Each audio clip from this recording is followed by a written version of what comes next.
Hello, everybody, and welcome to the Daily Wire's live coverage of President Trump's 100th day celebration. I am your host, Cabot Phillips. In just a few short minutes, President Donald Trump will be taking the stage. It's been 100 days now, and I'm in no way tired of saying that. President Donald Trump, President Donald Trump. I might just keep saying it. I'll spare you guys, though. I just can't get over the fact Donald Trump is president. We've had 100 days now. I'm sure many of you feel that same way. Donald Trump will be live from Macomb County, Michigan. Thousands of MAGA faithful are already there, and you will be there too the moment he takes the stage. You do not want to miss this evening. Now, the past 100 days have been absolutely wild, with Donald Trump doing something we never really see from politicians in America these days, and that is following through on what he campaigned on. Crazy, crazy concept. He has secured the southern border.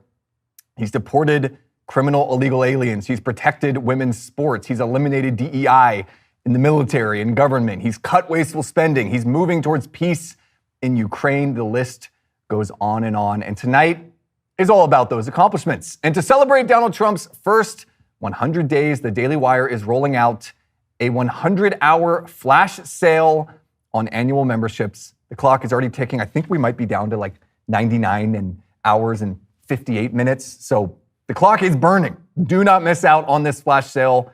President Trump is doing his part. It's time for us to do ours and build a new foundation for America. Join us in that fight. Go to dailywire.com, use code DW100 to become a member and take part in this movement that we are building together. Again, that's dailywire.com. Use code DW100 to take advantage of our 100-hour flash sale. Tell your friends, tell your parents, tell your enemies, tell everybody. Daily Wire flash sale. Now's the time to become a member. If you're not already a member, become a member. And if you are a member and you're watching on dailywire.com, say hello in the comments section. We'll be hanging out in there for the next few hours. Looking forward to that. And that's a perk of being a Daily Wire member. You get all access coverage. All right, while we wait for Donald Trump to take the stage, we asked some of our favorite Daily Wire hosts for their thoughts on the last 100 days. Let's start with John Bickley and Georgia Howe. You know them as the hosts of our fantastic news podcast, Morning Wire. I say fantastic. Those aren't just my words. I'm not just saying that because it's a show that I appear on every day. If you're not a Morning Wire fan, you're dead to me. I'm just kidding. You're not actually dead to me, but you should be listening to Morning Wire. For 4 years now, we've been bringing you the news you need to know in 15 minutes. But for 4 years, it's been an audio-only podcast. But starting this week, we now started filming. You can watch Morning Wire. We're on camera. I sat down with John and Georgia, our hosts, earlier to talk about the first 100 days. Let's hear what they have to say. Roll the tape. All right, I now have the privilege of sitting down with John Bickley and Georgia Howe, the hosts of Morning Wire. Now, our Daily Wire audience, they know your voices, but they may not know your faces. That's all changing this week, though. We have heard the cries of the people saying, give us the faces behind Morning Wire. I feel like that's more about Georgia than me, but that's fine. Yes. It's okay. I have seen some done comments this week saying John Bickley has a face for radio. I don't know what that means. Maybe, now I'm putting it together. But we launched share that with me later. Morning Wire on camera this week, video show. How does it feel? 4 years of audio only. Now we're on camera. Yeah, it's wild. It's a heavy lift. It's a big deal. Now, you've been a little bit of a part of it, Kevin. But we've been talking about it almost since day one, though. So it's a long time coming. Yeah, in fact, actually, there's a seed of the idea of this show goes back 5 years. And we actually got to know Cabot because of that. But we didn't know exactly what it was. It was some sort of morning show, and it would probably be a video. Yeah. But we decided for some reason to go just audio. Part of it was we thought this is probably the mode that most people are going to want the delivery initially. And then I think it became such a big deal to think of like, how do you do this show every single day, be relevant, be on top of the news that changes, especially under Trump, every second. Sometimes late at night. Very, very late at night. Yeah. All these last second changes. Can you do it? Can you edit the show? But it's taken a group effort. It's kind of cool to see the team, a lot of people actually learning new skills, for even us, learning new skills about being in front of the camera more. But our whole team having to do things they haven't done before. And and get it pulled off. It is a big deal, but it's been fun. One of the coolest things I hear from Morning Wire listeners is that we're a gateway drug for the Daily Wire, where people sample us for a bit and they go, I like this Morning Wire thing. Let's check out the rest of the hosts. And then they become obsessed with Ben or Michael or Matt. Georgia, for someone out there who has not yet tapped into the Morning Wire gateway drug material, what's your pitch to them on why they should be listening? So most of our new listeners come to us because they want fast, low stress, concise news that doesn't have the mainstream spin. And that is pretty much our pitch to listeners. We had a lot of listeners early on come right over from NPR because it scratches a similar itch, but it doesn't have the same spin that NPR has. So a lot of people actually have switched sometimes from 1 hour shows to hours just specifically because it's so short. Now, usually you guys are interviewing me. So it's very nice to get to interview you. I'm relishing this moment right now. John, I want to talk to you about the first 100 days, which have flown by in the same way the election flew by. Yeah. What's your big takeaway on Trump's first 100 days? Yeah, look, this is the boldest administration we've ever seen, ever. There's risks involved with that. I think a lot of us are feeling a little bit nervous about some of the tariff talk and some of the economic trends. There's some good signs there as well. But I think the immigration action has been unbelievable. Some of it's not even action. Some of it is an administration coming in and a president coming in with absolute resolution to shut down the border, and everyone getting the message across the globe, and the crossings, the illegal crossings, almost completely drying up. And we say that, it's like, oh, that's hyperbole. No, they've almost completely dried up. 7,000, I think, in 1 month. I think you brought that stat. I can't remember, but I think it was 7,000. 95% down from last year this time. The average was 7,500 under the Biden administration. The same month last year, there were 148,000 in 1 month. Incredible. But then we've seen a flip side of that, which is you have bold action. You also have judicial activism, is what I would call it. But judicial activism, unlike we've ever seen against a president, and a lot of his actions being sort of slowed down, hampered. Some things maybe he can't end up accomplishing. Some of the things we feel like the Supreme Court will back him. But that we've never seen anything like that. So there's kind of the flip side of the coin, right? So some of this really aggressive, and you're going to have this aggressive, pretty radical pushback on it. So we're going to see how that plays out. To your point about the judicial activism, one thing we heard from the Trump campaign all throughout the election was that there was this lawfare against Donald Trump. They were going after him, trying to keep him from running, clearly. And then he wins the election. And I think some Republicans think, okay, well, you don't have to worry about lawfare anymore. You don't have to worry about activism from the courts. Clearly, that is not the case. It's still happening, where you are seeing these judges seeming to inject their political biases into the system. Georgia, what is your big takeaway from the first 100 days, or something that has caught you by surprise, or something you like?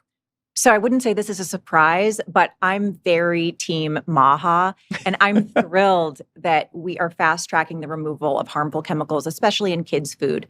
So until about the past year, when it was highlighted by RFK Jr., I think a lot of Americans didn't know that there were thousands of chemicals that have been banned across the globe, or at least in other developed countries, that we still have pumped into our food here. Just looking at the images of Canadian Fruit Loops sitting next to American Fruit Loops is shocking. And, to find out that in Europe they use carrots and beets to color the kids' food, and here we're using red 3, et cetera.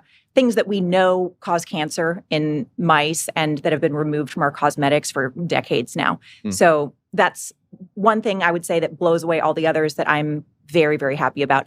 And of course, John already covered immigration, which I would say is the other place where the administration has knocked it out of the park. I will say that I'm very glad our listeners get to hear Georgia pontificate about the virtue of the Maha movement, because every day in the office, guys, Georgia will come in with some new thing. This isn't for the cameras. This isn't for the cameras. You guys just got a sneak peek. And for everyone in the comments saying, Georgia is radiant and look how beautiful she is, you're getting an idea of why she looks the way she does, because you all at home need to be doing whatever Georgia's telling you on the health front, on the chemicals in the food front, chemicals and everything. Got to admit, I'm not. John and I have learned a lot, which is a very good thing. We have. But are you putting it into action? I don't know if I am. As much as I can. I'm going to go get another latte after this. So we talked on the show this morning about the Democratic response to Donald Trump and how it seemed originally like their strategy might be more, let's find common ground. And clearly Americans did not respond to this far left message from Kamala Harris. So let's go more to the middle. Now that message shifting, Democrats seemingly going all in on the far Newsom. left with I see what Governor you're saying, yes. Pritzker and AOC and Bernie Sanders trying to make the far left And David mainstream. Hogg now. David heading up Hogg, the vice chair DNC, of the yeah. DNC. Mhm. What do you make, John, of the Democratic response that we've seen during the first 100 days? Are you surprised by the direction they're going, or is it what you expected? I am surprised. I brought up Newsom because I was mishearing what you were actually saying. I thought everyone would go the Newsom direction, which was I thought we'd get a lot of prominent folks saying I'm gonna try to stake my ground at the center, what I think is the center. And we're seeing how Newsom actually is not able to pull it off. There's too much of a record on the guy. And in fact, I think that's probably the problem with a lot of these folks. And they've realized I have to go, it's either all in or completely abandon my past positions. I guess they're going all in.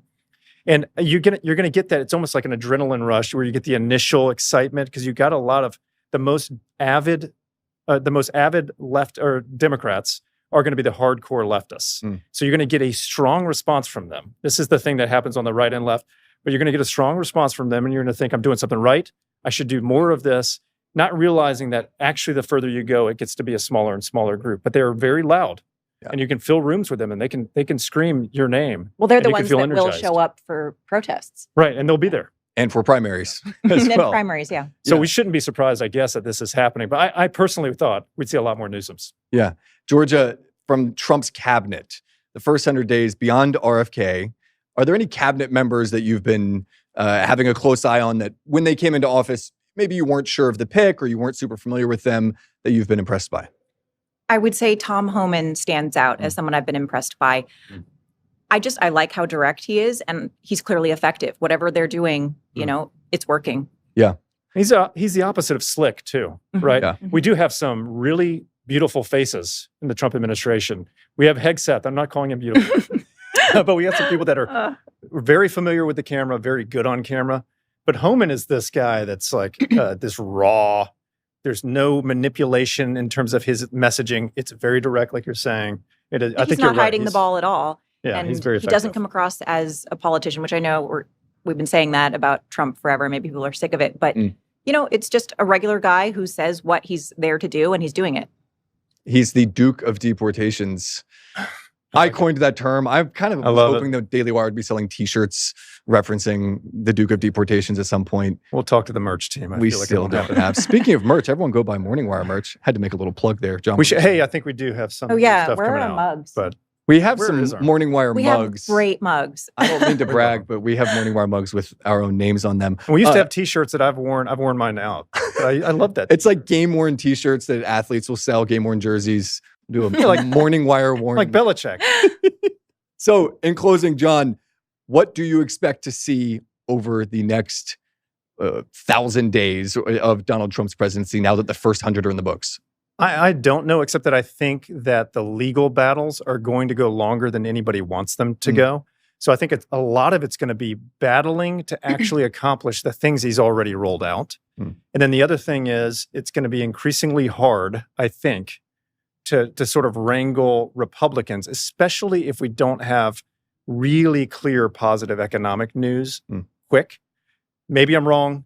Maybe there's solidarity. We have talked to Republican leaders who said, no, there's total solidarity. I would be nervous about that a little bit, but I'm not Donald Trump. He forges forward. And I think that probably, again, battling for the things that he's already laid out that are really bold. And if he actually accomplishes a lot of this and hammers out these trade deals, which is huge, and that's going to take a while, you've done more than any president that we've seen. Yeah. And how unified will the Republican Party remain if the midterms don't go their way?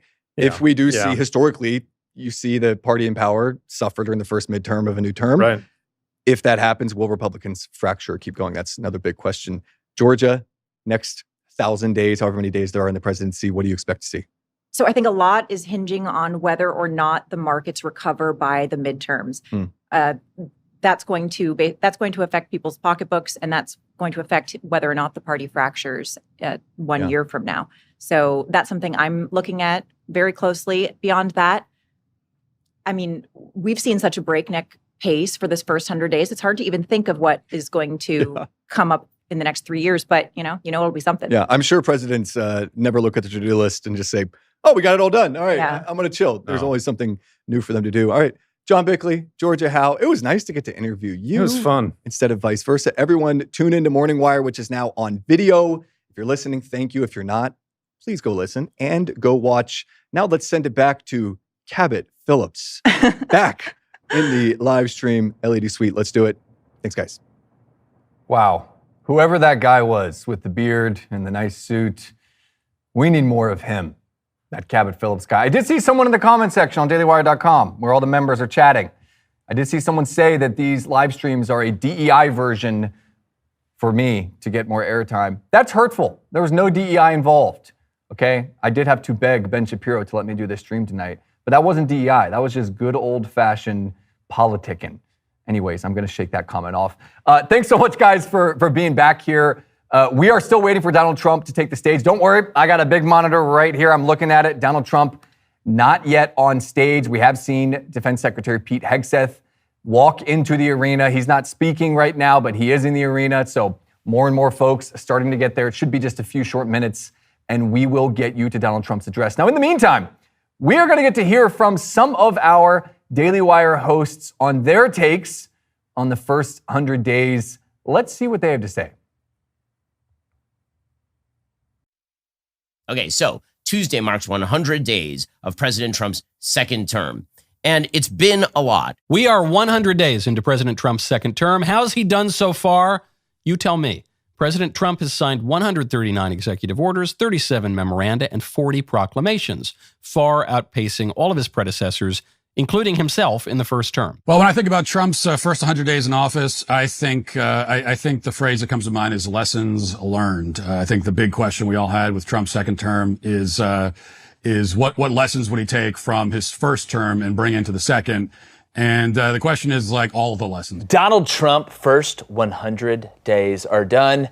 And if I had to pick one thing I'm the most excited about, he basically told China and the rest of the world to suck it on trade. My favorite moment from Trump's first 100 days in office is Doge and everything that has come from Doge. I mean, cutting excess spending. I want to know where my money's going. Why are we paying for giraffes to become transgender in Africa? I want to know where my money is going, and him and Elon Musk and those genius 16-year-olds he has running around figuring out where the taxpayers' money is going. That's what I was excited about. President Trump has done an enormous number of amazing things, ranging from fighting DEI in every aspect of his administration to going after university campuses that are hotbeds of anti-Semitism and leftism and wokeness. He has caused illegal border crossings to drop to the lowest level ever recorded, dropping a whopping 96% from Joe Biden's all-time high. On gender ideology, he banned men from participating in women's sports and banned hospitals from castrating and mutilating children. On the economy, he secured over $1 trillion worth of investment commitments,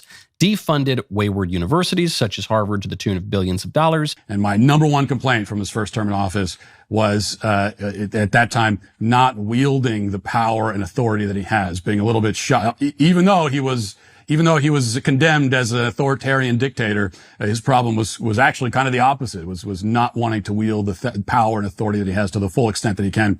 And this time around, that's not an issue. Also, it has been so refreshing to see a man with a backbone in the White House that is willing to defend young women in their sports by banning trans men from competing alongside women. I mean, that was probably another huge victory. I really can't just pick one. There's so many. So talk to me in a couple years because I'm excited to see what comes from this long term. First 100 days, Donald Trump shook my hand. That's the greatest thing that he did, to be honest with you. What does it say about America when things like keeping illegal immigrants from crossing the border and keeping men out of women's sports and keeping DEI out of the military, those are all accomplishments? That says something about the last 4 years under President Biden, and Donald Trump certainly deserves credit for having done those things. But it says something about where the left is in America, where all of those things need to be done in the first place. You'd think that those were just starting points. Now, again, Donald Trump will be taking the stage here in just a few minutes. He's scheduled to come on in 6 minutes. This is your 6-minute warning. He might be a little late, but we won't hold it against him. He's a very busy man. Just give us time to hang out. Now, there is a long list to go on when it comes to Donald Trump's accomplishments. And now, as we wait for him to come on, let's get into some more. You just heard from all of our hosts on their favorite accomplishments. In my view, there is one clear answer, though, when it comes to his greatest accomplishment so far, and it's his work securing the southern border. That takes the cake. Trump campaigned on a promise to shut down the southern border, Plenty of people have done that before. Even Joe Biden said they were going to get the border under control, even though it already was. But it's impossible to dispute that Donald Trump has actually done it. Just look at the numbers. In February, Trump's first full month in office, illegal border crossings went down to 8,300. If you don't have context, that was the lowest number in modern American history. Pretty good. And according to a new report from Homeland Security, the next month, in March, there were barely 7,000 illegal crossings. We're still waiting for the numbers from April, which we're still in right now, but I have a feeling the direction they're going, they will be even lower. Now, for context, during the same month last year, that number was 137,000 illegal border crossings. There were 20 times more illegal immigrants this month last year than there were today. Think back to when Biden was in office. I shouldn't do that. I shouldn't make you guys think back to when Joe Biden was in office. It was a dark time. I know many of you have PTSD from those 4 years. But think back. During President Biden's 4 years in office, there were roughly a quarter million illegal border encounters every single month. That means every 120 days, a population equivalent to the entire state of Delaware was crossing our border. If these current numbers hold from Donald Trump, that means we will have seen a 96% decrease in illegal immigration, and the total number of illegal entries would be at its lowest point since at least 1968. Now, we have to say at least 1968 because we don't have full numbers going back even further. So there's a chance that these are the lowest border crossing numbers that we've seen in a century. Now, border crossings have fallen so rapidly. Get this. There are a number of shelters in California that were built to serve all of the illegals coming across the border. They were clogging up sidewalks and streets. So California lawmakers said, hey, let's build them a nice new housing facility. Those shelters, many of them in California, are now sitting completely empty. There's no one to go there. There's no need for these migrant shelters because there are no more illegals flooding across the border. And what makes the turnaround even more remarkable is that it came with no new legislation from Congress. It's easy to forget the messaging from Democrats, but remember all through the election, all through President Biden's term, Democrats said there is no border crisis.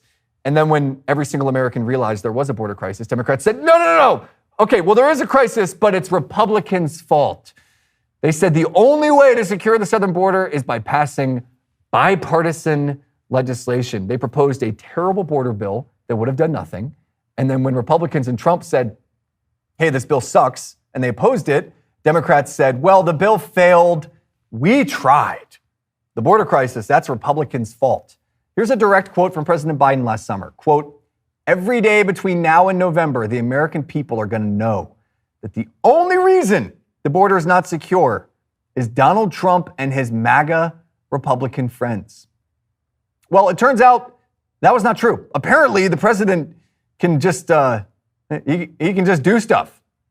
You know, he can just end illegal immigration, which he's done. As Trump said at the State of the Union, we did not need new legislation.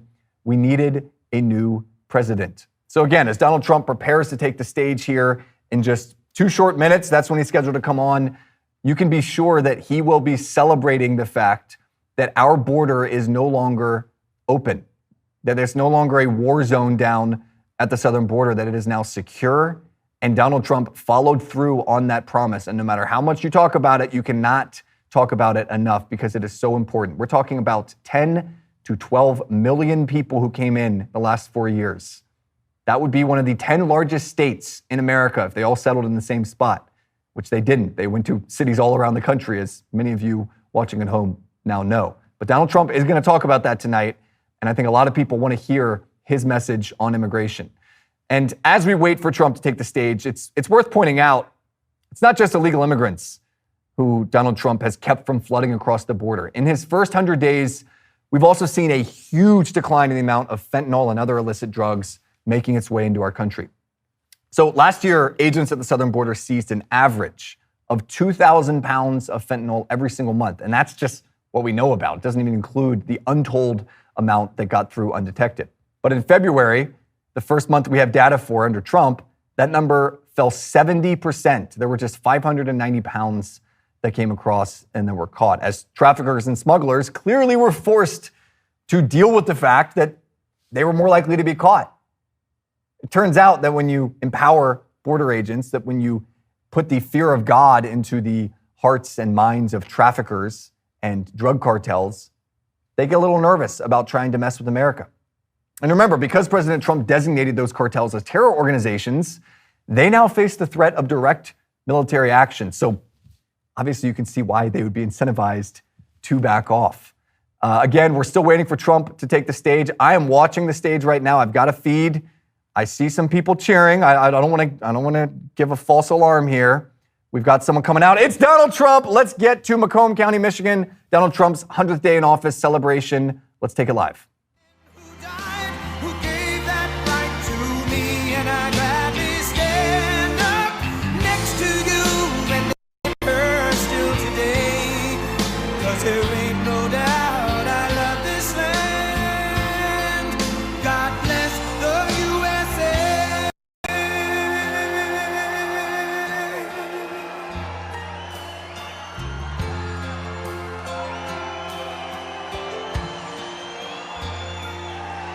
From the lakes of Minnesota to the hills of Tennessee, across the plains of Texas, from sea to shining sea, from Detroit down to Houston and New York, where there's pride in every American heart, and it's time we stand and say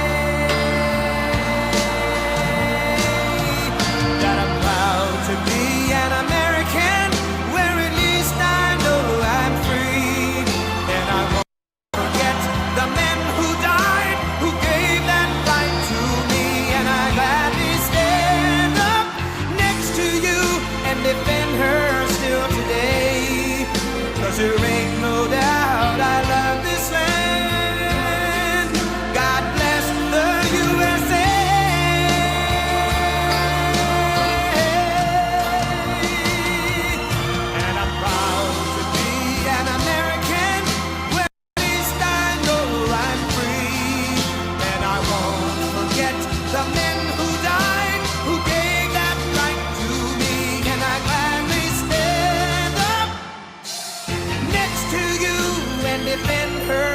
Today, 'cause there ain't no doubt I love this land. God bless the USA.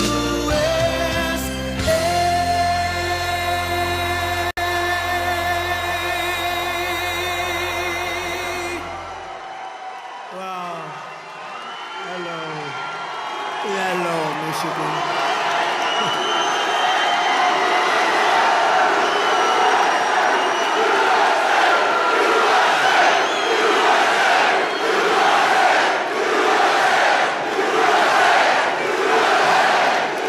Thank you very much. Hello, Michigan. Hello, we love you, Michigan. We love you. We just had the biggest victory in Michigan. They said, sir, it's going to be hard. Well, we won it twice.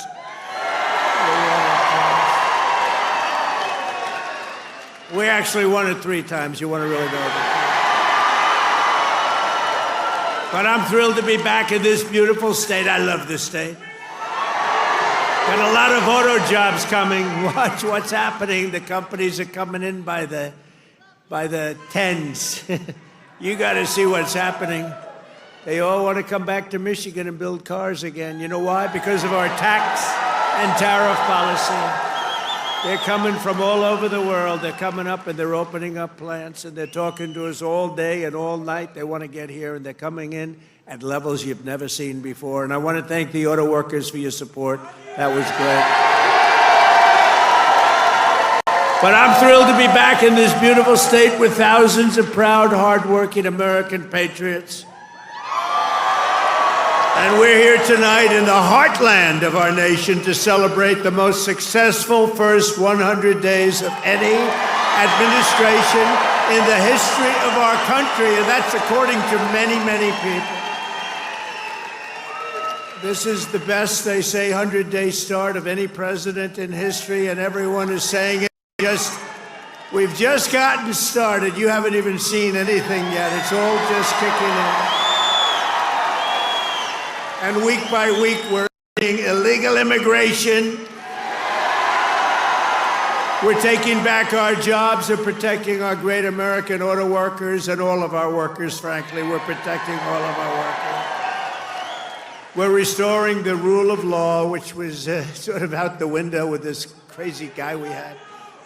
How the hell did that guy ever become president? Could somebody explain to me? How the hell did that happen? There's my friend, Blacks for Trump. I like that guy. He follows me. He follows me. We love you. Your whole group has been so supportive over the years. I want to thank you. Everyone thinks I pay you a fortune. I don't know. I don't even know who the hell he is. I just like him. It's true. Thank you very much. Thank all of the fellas. Thank them all.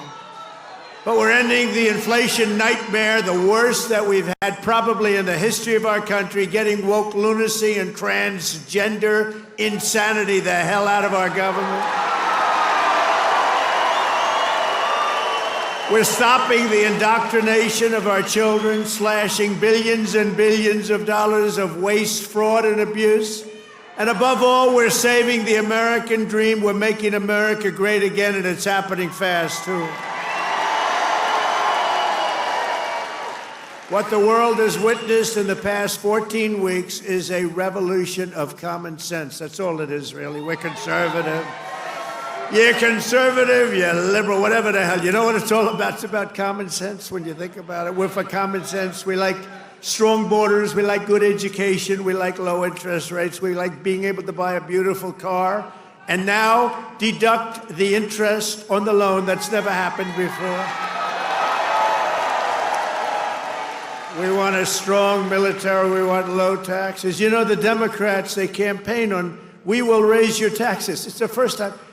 You know, I haven't been doing this that long, actually, compared to a lot of people. They've been doing it for a long time. They say, you became president. I can't get out of Congress, or some of them can't even get into Congress. But, you know, I haven't been doing it that long, but all my life I've been watching. And I've never heard people campaigning that they're going to raise taxes. It's always been, we will reduce your taxes, Democrat, Republican. Now they go, we're going to raise your taxes. If our bill doesn't pass, the Republicans, we have 100% just about Republican support, but it would be nice if we had just a couple of Democrats just to make sure, because, you know, every once in a while you have a grandstander Republican. We have grandstanders, but every once in a while, not many, but remember who those grandstanders were and vote them the hell out of office, okay? Will you do that? Vote them out of office. You know, they do it they're morally bound. You know what the answer is? If you don't get it, you're going to have the highest tax increase in history instead of the greatest tax cut in history. If the Democrats fail on this bill, you get a 58% tax increase. Would you like that? These are the Democrats. But I've never seen all the years they campaign, we will raise your taxes. I say, this country has gone crazy. And today they did it again. Some guy that I'd never heard of. John James, is he a congressman, this guy? He said, ladies and gentlemen, I am going to start the impeachment of Donald Trump. What the hell did I do? Here we go again. They want to impeach me. This lunatic, he was up. Actually, I had the television way down, and I said to our great First Lady, listen, did I just hear I was being impeached again? We're getting good at this, though. No, they've gone totally crazy. These people, and you know what? They've totally lost their confidence, too. They can't even tell a lunatic like this dumb guy that said it. And then you have the other one that's always with the cane. He's always impeaching. He raises his cane. He always impeaches. But they have no control over those people. They have no control, and the reason is they've lost their confidence. They have no confidence anymore as a party. They have no candidates. And you know, when they say that Bernie's probably the best they have. By the way, he's about 7 years older than me, more. 8 years older. One thing I got to give him credit, he's a lunatic, but he's still pretty sharp. And he's going around with AOC +3, you know, the +3 follow-up. They hang on for little bits. They hang on for nuggets. And they get crowds. They say, oh, our crowds are so much bigger than their crowds. Their crowds are small. If I ever had a crowd like their biggest crowd, they'd say it's over for Trump. He's lost the magic. But this is great, and all the people outside love you. We put screens up. We're taking back our country from a sick political class that got rich selling America out and bleeding America dry. We don't let that happen anymore. And we had 4 great years. We had the greatest economy in the history of our country. The stock market went up 88%. We did great. And we're going to do better now, because now we learned a little bit. After years of leaders who sent your money to defend the borders of distant foreign nations, that's what we did. We'd fight for other nations, but not for ourselves. You finally have a president who is defending our borders and our nation.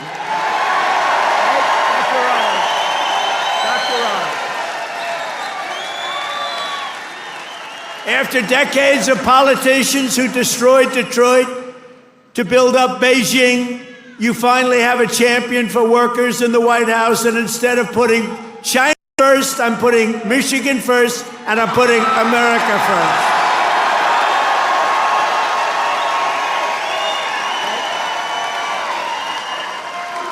After a lifetime of unelected bureaucrats stealing your paychecks, attacking your values, and trampling your freedoms, we are stopping their gravy train, ending their power trip, and telling thousands of corrupt, incompetent, and unnecessary deep state bureaucrats, you're fired. Get the hell out of here. You're fired. Get out of here.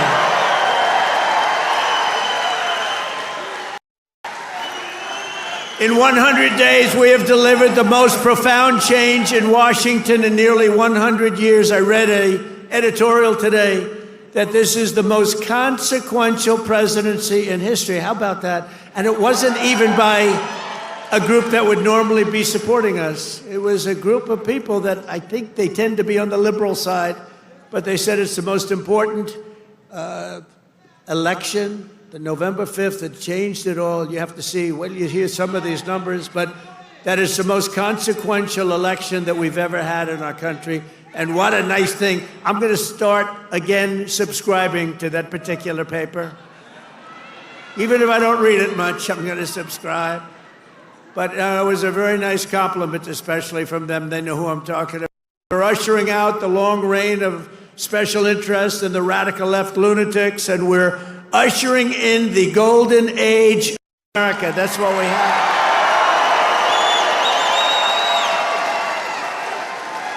Right? Front row Joe. Look at you, front row Joes. I miss you guys. I miss the campaign. You haven't changed. You've lost a couple of pounds. Oh, he's probably getting to one of those jabbers. You've lost a couple of pounds. You look good. And I have Mr. Wall here. This guy.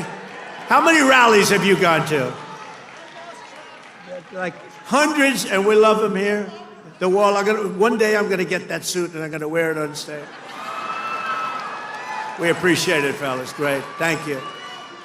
You know, we have a group of ladies. I don't know if they're here, but we have a group of women from North Carolina, a large group, like 50 of the most beautiful. They've been to 129 rallies. They're happily married, I think, too. They just keep going to rallies all the time. But they're great. North Carolina, where we won by big numbers. Nowhere has this transformation been more dramatic than our southern border. You have seen a change on your southern border that Sleepy Joe said couldn't happen.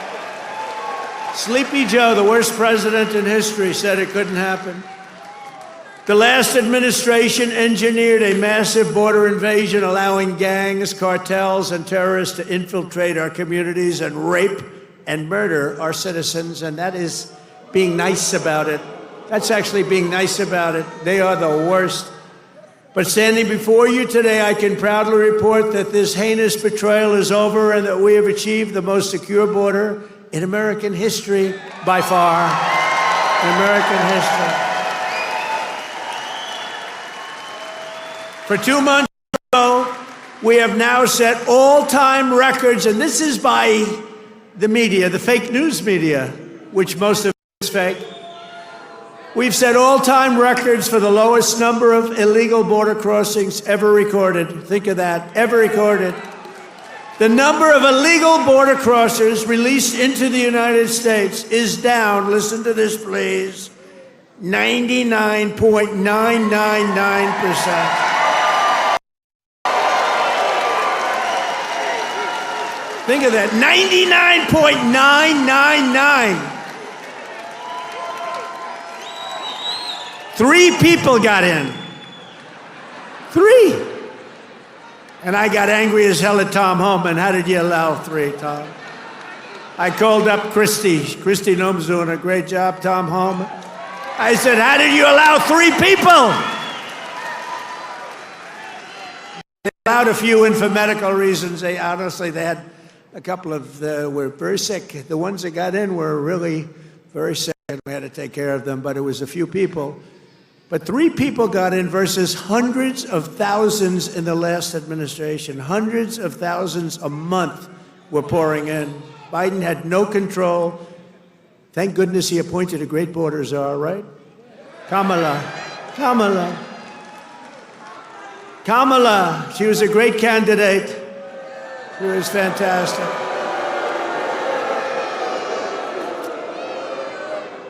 Joe Biden was down 35 points. The debate was not a good one for him. He said, if I didn't debate, I could have gone all the way. He was down 35 points and they decided to replace him. Nothing ever happens. Like what happens to me, it never happens to anybody else. I had to beat 2 candidates. So he's down. This is like you're in a fight. The UFC, you're in a fight and you're just beating the guy so badly and they say, oh, let's put in another fighter. That happened. And I knew nothing about her. She was vice president, but nobody knew a damn thing about her. She had nothing to do with the border, even though she was appointed border czar. The great people, all of the great people, Paul and all of the border patrol people, they never spoke to her. They never heard about her. For 4 years, she never called. But there's never been such a difference in anything as the difference between the border today and the border what it was just 6 months ago. So I want to say congratulations, America. It's about time. If we had not won the 2024 election, oh, does that sound good, right? We won the 24, all that work. The radical left Democrats would right now be importing the next 10 million invaders, giving amnesty to 30 or 40 million illegals, many of them criminals, many of them frankly, murderers and people of crime at the absolute highest level. Real bad people.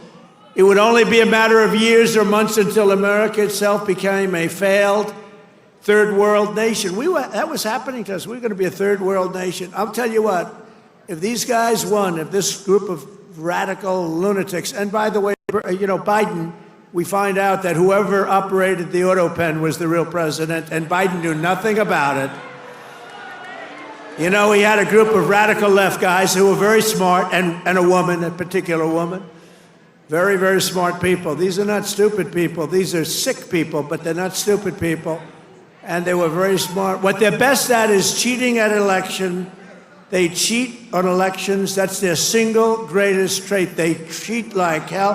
Let me tell you, they tried to cheat on this election, but we made it too big to rig. Remember? Too big to rig.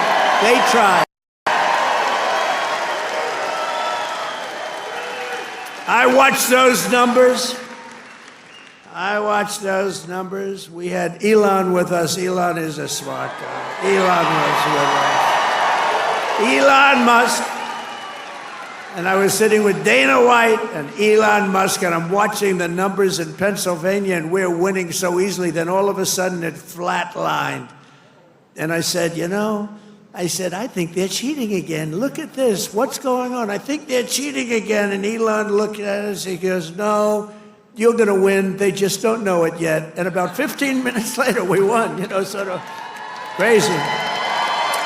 I'll never forget. You're going to win. They just don't know it yet. But you know what? We made it too big to rig. It was too big. Starting on day one, I deployed the U.S. military to defend our country from the invasion of our border. I shut down migrant flights. Do you remember when we're talking about people coming in, they're trying to deny it, okay? So people are flowing in. They say, no, I don't see any people. It's like, what's wrong? But then we saw airplanes going overhead. We said, what the hell are those airplanes doing? Big Boeing 757s were traveling right overhead, loaded up with people. I say, where the hell are those planes going? They were loaded up with migrants coming in illegally, flying in by plane, paid for by the U.S. government. I'll tell you, they are sick. Remember that day? That was the day we found out that not only do we have to defend it here, we have to defend it not only in the water, but we have to defend it in the air. The planes were going over us. I said, what the hell is that?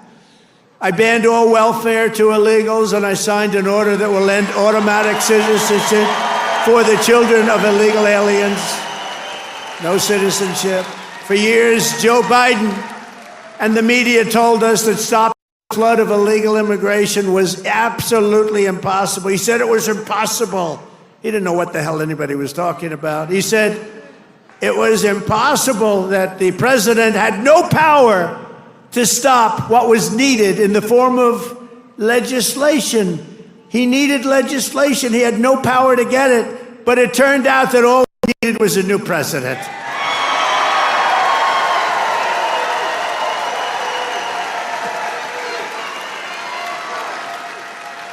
Within days of taking office, I signed the Laken Riley Act. Laken Riley, beautiful Laken Riley, who was killed by an illegal immigrant, viciously, violently killed. But I signed the Laken Riley Act to facilitate the expulsion of dangerous criminal aliens, and when we had to put them in jail, we couldn't take a chance that they'd come back in again. In recent weeks, ICE, who are great, these people are great, has arrested dozens of child rapists along with murderers, kidnappers, drug traffickers, and thieves, and frankly, people from mental institutions. We've designated 6 murderous Mexican drug cartels as foreign terrorist organizations. We have also designated 2 bloodthirsty trans gangs, MS-13 and Trendiaragua, TDA. They've been designated the highest level of terrorists, and that lets us do a lot of things that you wouldn't be able to do. We got to get them out of here before they kill more people. They've killed plenty. My administration has increased arrests of known and suspected terrorists by 655%. Is that okay? We tried to get it higher. But the courts are giving us a hard time. Can you believe? You know, I won on the basis of, I think the number one thing was on illegal immigration, the border, the people pouring across our border that are from all over the world. They're unbelievably bad, in many cases, unbelievably bad people. I think that was the number one thing. And now the courts are trying to say that, you know, that doesn't matter. I don't think it's going to be allowed to stand. Democrats have vowed mass invasion and mass migration. We are delivering mass deportation, and it's happening very fast. And the worst of the worst are being sent to a no-nonsense prison in El Salvador. Why don't you watch this? Watch this. Take a look.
deseo ser tomada.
So under President Trump, America is a dumping ground for criminals no longer. They're not even trying to come in.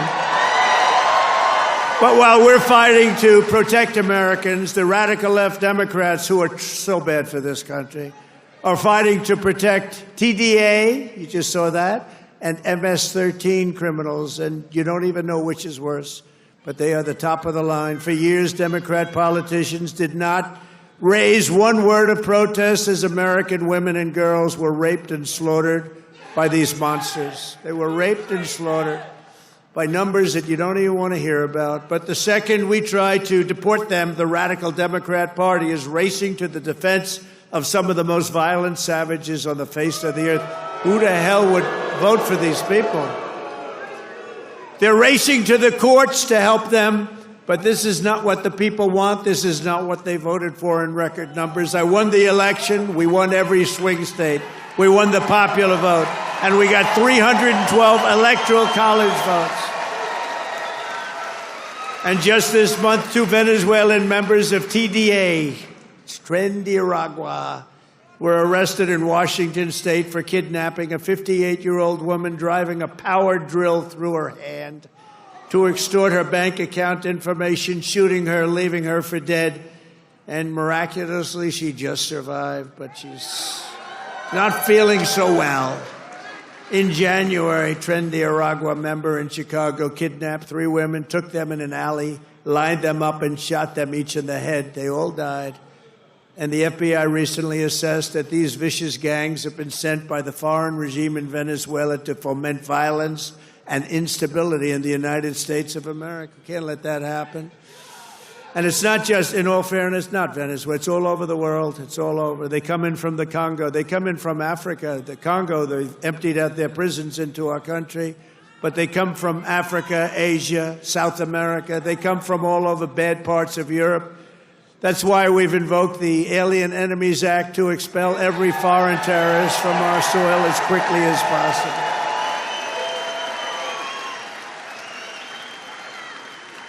Never forget the same people that we now claim we're just not taking this crap anymore. We can't. They're claiming that we're not allowed to deport illegals, and they're the ones who orchestrated an 8-year campaign to jail their political opponents. Do you know what I mean? They want to jail. They want to jail. That's all they can do, jail their political opponents. What they did to people is a disgrace. And now they come after us. Why are you not nice to them? Why are you not nice to them? They tried to jail your president. They tried to jail. Except for the really courageousness of a few very good judges, you know, we could have been calling you from the other side of the bar saying, hey, fellows, how about a little protest? How about a little protest? But they cheered the assassination of CEOs, looted our cities, and destroyed our property. No, they tried to jail our politicians, and they tried to jail a lot of people, many of whom didn't even know what the hell they were being looked at for. These people are criminals. If they had their way, we would be living in a third world hellhole. That's what they want. Removing the invaders is not just a campaign pledge. It's my solemn duty as Commander-in-Chief. I have an obligation to do it. Save our country. And that's why we got, despite the fake polls, you know, they do these polls where they interview far more Democrats than Republicans. I saw them over the last few days, and I had them checked out. They interview far more Democrats for the polls. They interview Democrats by big numbers and then Republicans by small. They say, Trump only has a 44% approval rating. Well, it's actually not bad. But when you figure that if it were a legit poll, it would be in the 60s or 70s. These people are a bunch of crooked people. No, they interview more Democrats than Republicans. In other words, they take the poll and they interview Democrats. They poll Democrats. And then they say, they try and depress it as much, just like they write bad stories. 97% of the stories written about me, think of it, were negative, and yet we won in a landslide because they have no credibility.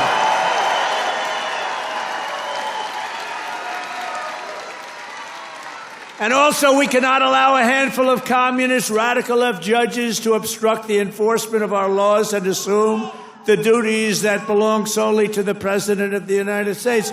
Judges are trying to take away the power given to the President to keep our country safe, and it's not a good thing. But I hope, for the sake of our country, that the Supreme Court is going to save this, because we have to do something. These people are just looking to destroy our country. Nothing will stop me in the mission to keep America safe again. It's very simple. Keep America safe again.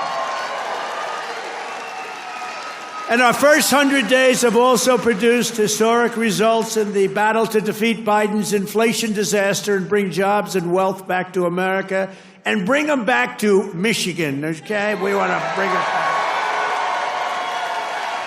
As an example, since I took office, the cost of eggs is down 87%. Now, right? You remember a few weeks ago, before Thanksgiving, we heard about it before. I heard about it a long time ago. Before Thanksgiving, I heard about it. And then I was hearing that I wasn't president. This guy was barely president. Nobody knew, was he president? Who the hell was president? To this day, I say it was the one that operated the auto pen, but what do I know? But I was hearing about eggs, and then all of a sudden we have a great election victory. And my first week in office, they start screaming at me, "What about the price of eggs? Eggs, eggs." I said, "I've only been here for 6 days. I was there 6 days." I said, "What's wrong with eggs?" They said, "The price of eggs has gone through the roof and you won't be able to have them for Easter." So I put our very capable Brooke Rollins, who's our wonderful Commissioner of Agriculture that you know in Michigan.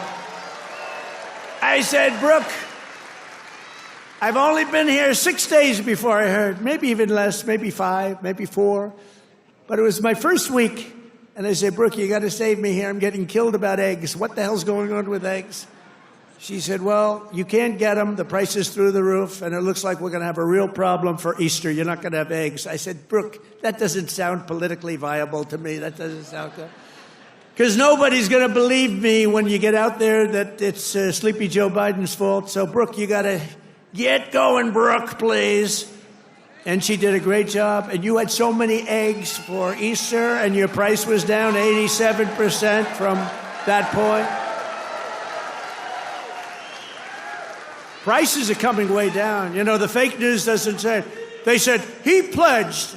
Now, I pledged safe borders. I pledged all sorts of things. But they said, he pledged to bring prices down. Well, that's what I've done.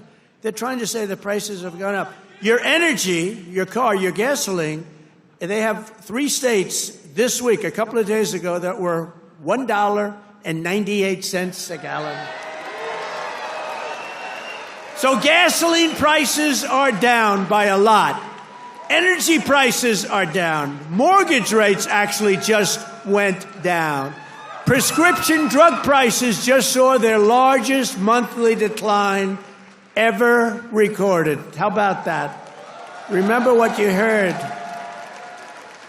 Prescription drug prices just took the biggest plunge ever since they've recorded the prices, which have basically gone up, except for my 4 years. They did pretty well. But we got to know that system. The system is a bad system. But they just took the biggest dive. ever in the history of prescription drug prices. Think of that. That's a big thing. I got to say it again and again because they will never tell you that. The fake news will never tell you that. Grocery prices have gone down. Everything's gone down. And yet I saw this person on MSDNC, which I think is probably even worse than CNN. It's probably worse. Probably worse than CNN. But I saw this horrible, horrible anchor. How these people get jobs. I wouldn't hire them to do the most menial of chores. But I saw this person. He campaigned on bringing prices down. Every price has gone down. What am I going to do? I mean, think of it. Gasoline was almost $4 not so long ago. And now, Mike, we just hit $1.98 in a lot of states. Think of it. And they're saying, and you know what? And inflation is basically down. And interest rates came down despite the fact that I have a Fed person who's not really doing a good job. But I won't say that. I want to be very nice. I want to be very nice and respectful to the Fed. You're not supposed to criticize the Fed. You're supposed to let him do his own thing. But I know much more than he does about interest rates, believe me. Core inflation has reached the lowest rate in 4 years. And last month, we had the largest drop in consumer prices since the pandemic. This is all done in 100 days. Think of that. This is all done in 100 days. But when you watch the fake news, you see fake polls. Again, they poll more Democrats than Republicans. Democrats aren't going to say, I'm going to vote for Trump. And we still got 45, 44%. But on the legitimate polls, I think we're in the 60s. I think we're in the 60s or 70s or something.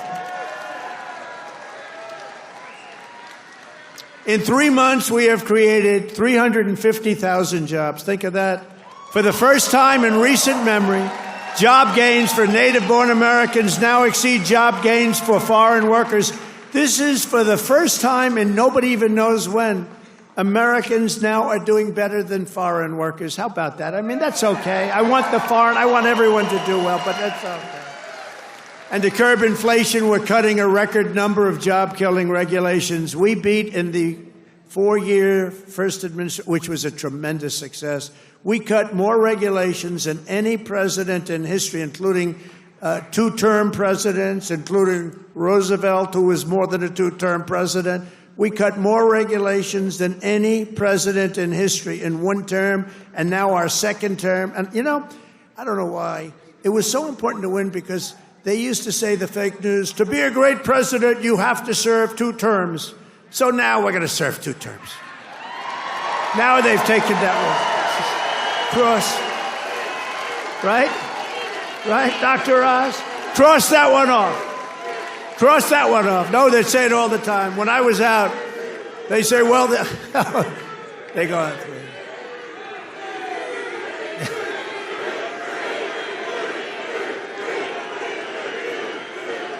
Thank you. Thank you. Sure. But we've ended the radical left. Well, we actually already served 3, but if you count. But remember, I like the victories. I like the 3 victories, which we absolutely had. I just don't like the results of the middle term, the results. I don't want those results, John. I don't want those results. What results? What a disgrace. If we would have had this group for another year, we wouldn't have a country left. I really mean it. I don't think we would have had a country left. And now we're respected all over the world. They're coming from all over the world to see you, President. They're coming from India. They're coming from France. They're coming from Spain.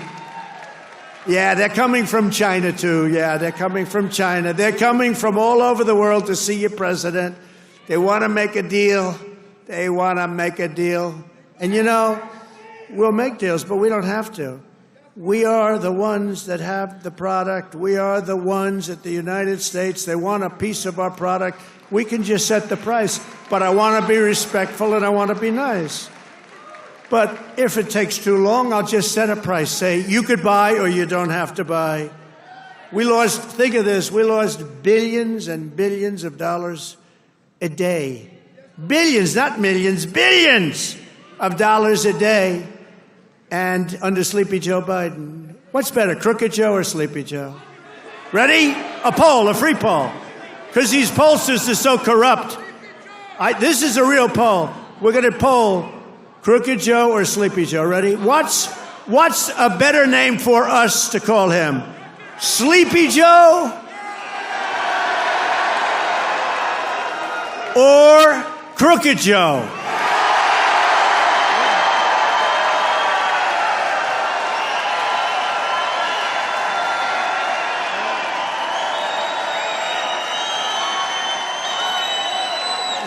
I'm not surprised. This happens. I sort of loved Sleepy Joe. You know, it just had a nice ring to it. Because he had one ability I didn't have. He goes to the beach, right? And he could fall asleep on a cottage drooling out of the side of his mouth. And he'd be sleeping within minutes, carrying the aluminum chair, you know, the kind that's meant for old people and children to carry. It weighs like about 4 ounces. And he couldn't get his feet out of the sand. And he'd sleep, he'd fall in this thing, and with it, and he'd have, you know, he's president, so you'd have cameras. He'd be in a bathing suit. Somebody convinced him that he looks great in a bathing suit. He's 82 years old. Cary Grant didn't look great in a bathing suit when he was 82. You don't look great. You know, at some point you have other assets, okay? But that's not right. But he'd go and he'd walk in the sand, and he'd fall into that thing, and within seconds he was sleeping. I'd be tossing and turning and scheming and thinking and saying, how am I going to beat China? How am I going to stop the war with Russia and Ukraine? This guy could fall asleep with cameras blazing, right? Not too many cameras were blazing, but enough were blazing that you saw it. I thought it was a great ability that he had, actually. We've ended the radical left war on American energy. We've stopped their crusade on coal. Did you see what I did the other day? Clean, beautiful coal. I said, you're not allowed to use the word coal unless you say clean, beautiful coal. So you have guys getting up, Department of Energy. We have great people at Department of Energy. They talk about clean, beautiful coal. You know, China uses coal. They're opening up a coal plant every week. A massive coal plant, but we're not allowed to use it, but now we are because last week I gave it absolute, total approval. And you know what I don't give approval to? Those stupid windmills that go round and round and round. And we've ended the Green New Scam. We've reopened ANWR, the greatest drilling site anywhere in the world, in Alaska, and implemented the new energy policy of the United States. You know what it is? We have a policy. It's called Drill, Baby, Drill. That's our policy.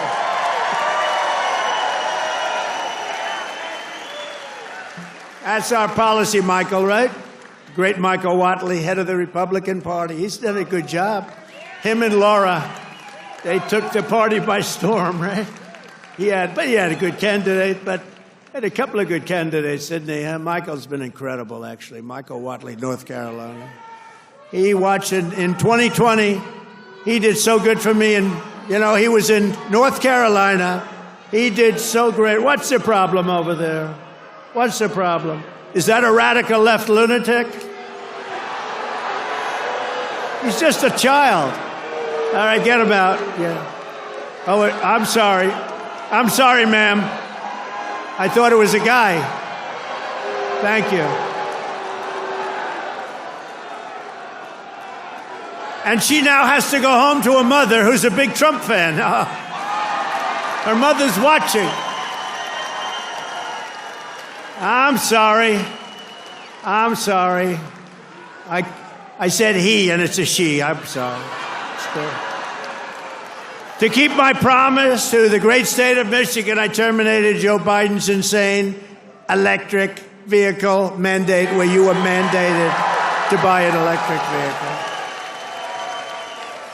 You were mandated within just a few years to buy an electric vehicle. How about that? And you know what? They're great, but people don't. Not everybody wants them. You got to be able to buy a hybrid, a gasoline-powered car.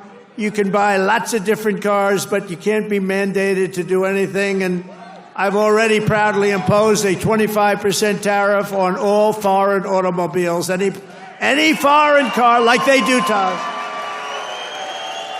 This is going to create more jobs in this state and this country, and to help these automakers bring their factories home as rapidly as possible, I've just signed an executive order to give partial tariff rebates to any company that assembles its cars right here in the U.S. In other words, if they can't make it in time because they have to do it here, otherwise they have it, I'm giving them a little bit of a break, right? They took in parts from all over the world. I don't want that. I want them to make their parts here. But I gave them a little bit of time. It's 15% and then 10% of the parts, so it's not so bad. Somebody would say, oh, well, that's a change in parts. It's not. It's called a little flexibility. The guys were crying. They love it. Everything's good. But just in case we can't get everything in time, we gave them a little bit. So it's 15% of the parts and then it's 10% of the parts. We give them a little time before we slaughter them if they don't do this. Right. They're going to make so much money. They're going to have so many jobs. No, but jobs are way up. Jobs are way up. We're pleased to be joined tonight by Brian Panebecker. Do you know who that is? Of the Auto Workers for Trump.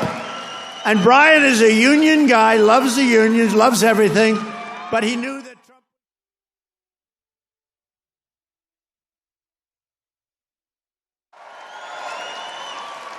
And I just want to remind you of something I told you at one of your last rallies before the election.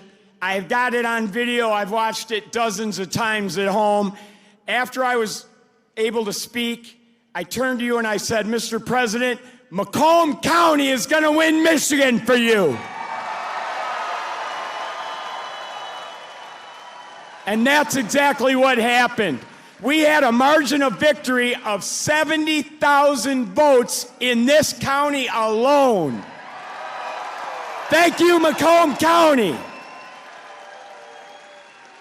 You know, I met President Trump 8 years ago in Novi, and we had never met before. And as I was stepping towards him backstage to get my picture taken, I knew I only had 10, 15 seconds to say something to him before we got our pictures. Fortunately, my son was standing behind me, so I've got a witness to this. And I said, Mr. Trump, we've got the keys to the White House waiting for you in Macomb County. And he kind of chuckled. He said, oh, yeah, how's that? And I said, well, Macomb County is the home of the Reagan Democrats. If you come to Macomb County and you ask for their support and you get it, you might win Macomb County big enough to carry the whole state of Michigan. And that's exactly what he did.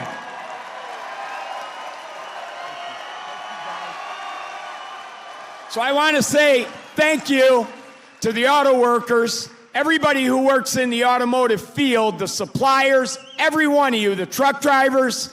Thank you so much for supporting the greatest president in our lifetimes.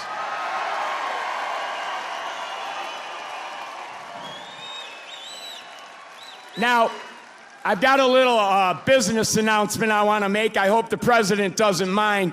But when I was backstage with him earlier and got my picture taken, I said, Mr. President, I've got a deal that you can't refuse.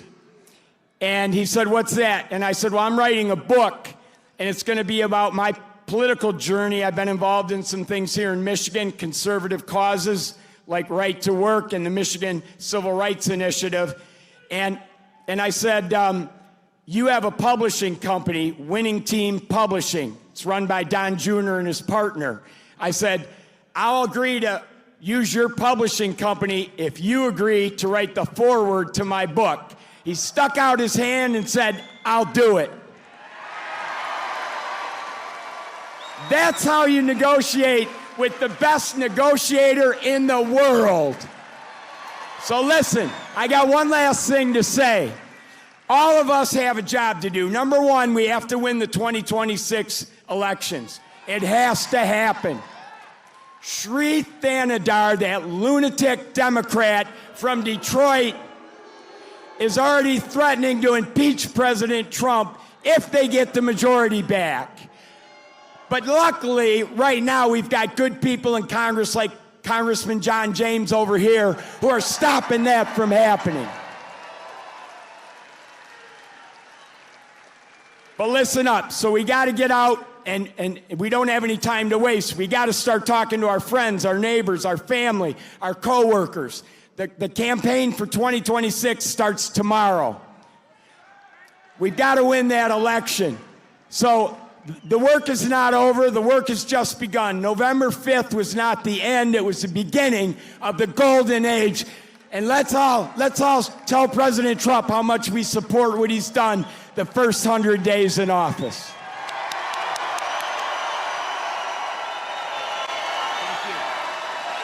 Oh yeah, I forgot. There's one other thing I wanted to say in front of all these thousands of people to President Trump. President Trump, I love you.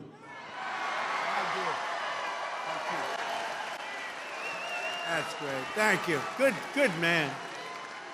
He's a great guy. You know, he was with me from day one, 2015. Before 2016, he was there from day one. He got it. He said, we're losing our car industry. That's what he really cared about. He just said, I've had so many friends who were laid off. It's horrible. They lay us off like it's nothing. And the business went to China, it went to Japan, went to all countries all over the world. They're laying us off, sir.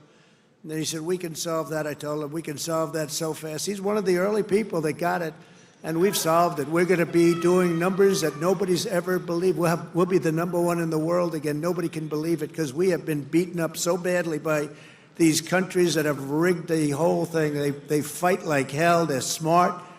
Their product is good, but our product's going to be a lot better. We're going to do something that nobody believes, and he saw it right at the beginning. So I appreciate it, Brian. And he was there at the I love the guys from the beginning. I love those early guys. Those guys are right there. They were there from the beginning, too.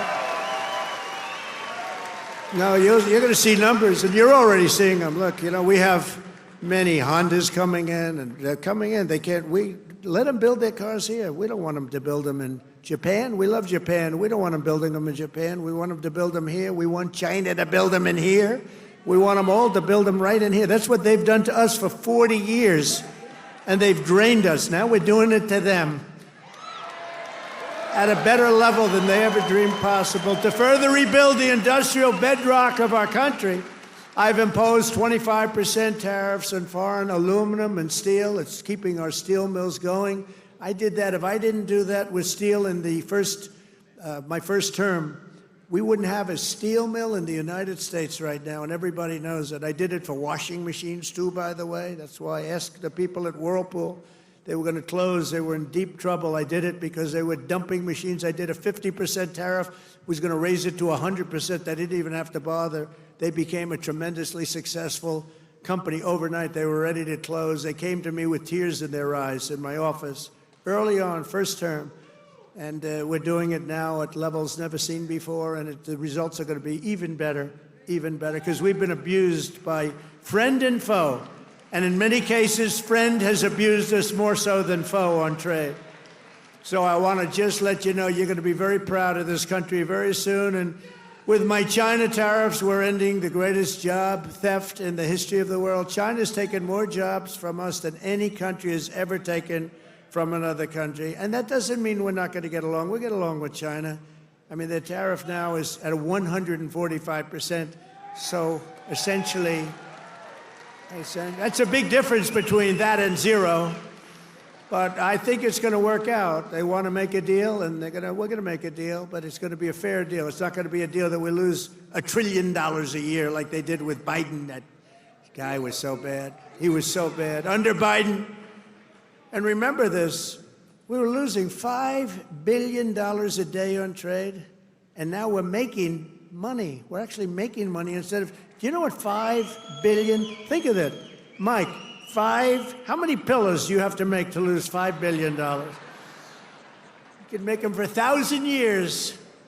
No, we were losing $5 billion a year. Now we've got it where we're making money, and the tariffs haven't even really kicked in. The 25% on cars have. But you know what that means? That means that you're going to make the cars. We don't need the cars from outside. When they say, oh, sir, we want to send you a lot of cars, I said, we really don't want your cars. We really don't want. We want to make our own cars. That includes Canada. That includes Mexico, who have taken a tremendous amount of our business. Canada's taken off a tremendous, like 10, 12%. Mexico is 32%. They took 32% of our car production. We don't want them to have that. We want that. Why are we giving it to them? Why are we subsidizing Canada $200 billion a year?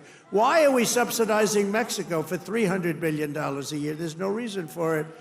I'm proud to be the president for the workers and not the outsourcers, the president who stands up for Main Street, not Wall Street. You know, I like Wall Street. I like Wall Street. I have a gorgeous, beautiful building on Wall Street, 40 Wall Street. Anybody? You want a little space? I'll get you some space real quickly. Now I've got one of the most beautiful buildings in the world on Wall Street, but I still like Main Street because you're Main Street. I want Main Street over Wall Street. And we want to protect the middle class, not the political class, that's all. I haven't done this very long.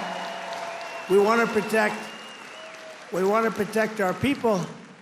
You know, this is the greatest, when you think about this, look, here we are, it's not even like election, it's after the election. And you have crowds like this, and to have them. We're going to do the commencement at University of Alabama, and they just called and they said, it's going to be the biggest crowd we've ever had we've never had a crowd like this. And I'm doing it at West Point, and they called and said the same thing. We love West Point, we love University of Alabama, we love Alabama. You know what I won Alabama by? Like almost 50 points. So when they called and they said, would you like to do the commencement? I said, okay, I'll do it. But they're going to have the biggest crowd they ever had by maybe 4 or 5 times. They told me, thanks for all of the things that we've done and to our policies. Trillions of dollars are now pouring into the United States because of common sense, just common sense. Apple, great company, was building everything in China. Now they just announced that they're spending $500 billion to invest in America, not in China. My friend Jensen from NVIDIA, they're spending, you know what NVIDIA is? They're spending $500 billion. TSMC, the biggest chip maker in the world by far from Taiwan, they're spending $200 billion in the United States. Amazon, $21 billion.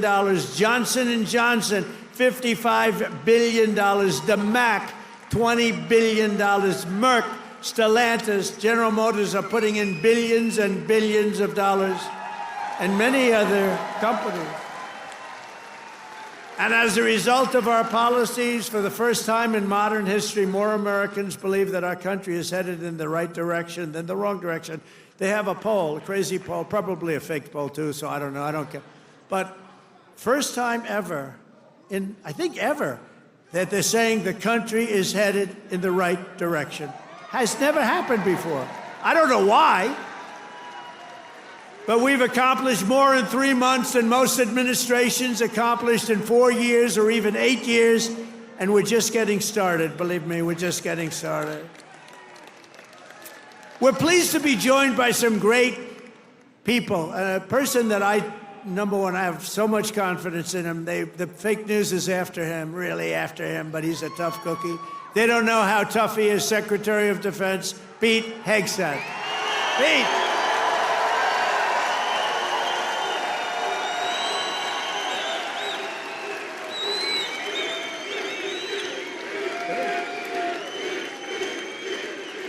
Wow, that's pretty good. How are the Houthis doing? Not too good, right? They're not. Our new administrator of the Center for Medicare and Medicaid Services, somebody that everybody knows, but this guy, you know, the show was a big success, but sometimes it hurts your image to have a television show.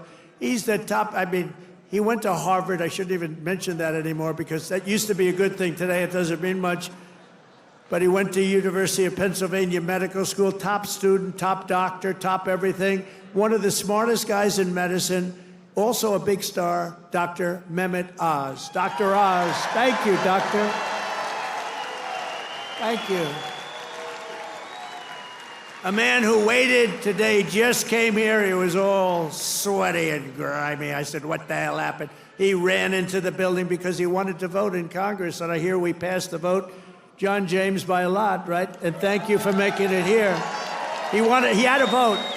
I said, John, do me a favor, stay and vote. We're voting essentially on the big, beautiful, that gorgeous, big, beautiful bill. I said, you know, I want you there badly, but you got to vote, please. So thank you very much, John. Good job. Michigan House Speaker Matt Hall. Matt, thank you. Thank you, Matt. Michigan Senate Republican leader Eric Nesbitt. Thank you, Eric. Thank you very much. Michigan GOP Chair Jim Runstead. Thank you, Jim. Good job. Nice tie. Thank you, Jim. Great job. One of my favorite people. I mean, we just had such success. You know, we had so many votes stolen in 2020, and then this guy came in, and they didn't steal him from his state, North Carolina, I told you. But they didn't steal him. He had 601 lawyers, and he had lawyers at every voting booth. And I said, who is that guy that did so well? Because we won the state. Other states, you know, they inched us out, and, you know, at the end, they just inched us out, crooked as hell. But this guy didn't let that happen. His name is Michael Whatley, North Carolina, and now he's the head of the Republican Party, RNC, and he's great. And I must tell you, he worked with a great woman, my daughter-in-law, Laura, who was unbelievable, who's got a very successful television show. That was a tremendous combination. That was a very important combination. Also the great, and you see him on television, he's unbelievable. Hey, Stephen, come up here fast. The great Stephen Miller. Do we like Stephen? Where is Stephen? Come here, Stephen. I love this guy. I love this guy.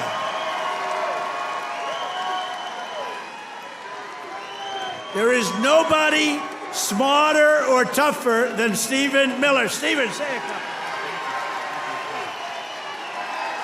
Who's enjoying 100 golden days of America?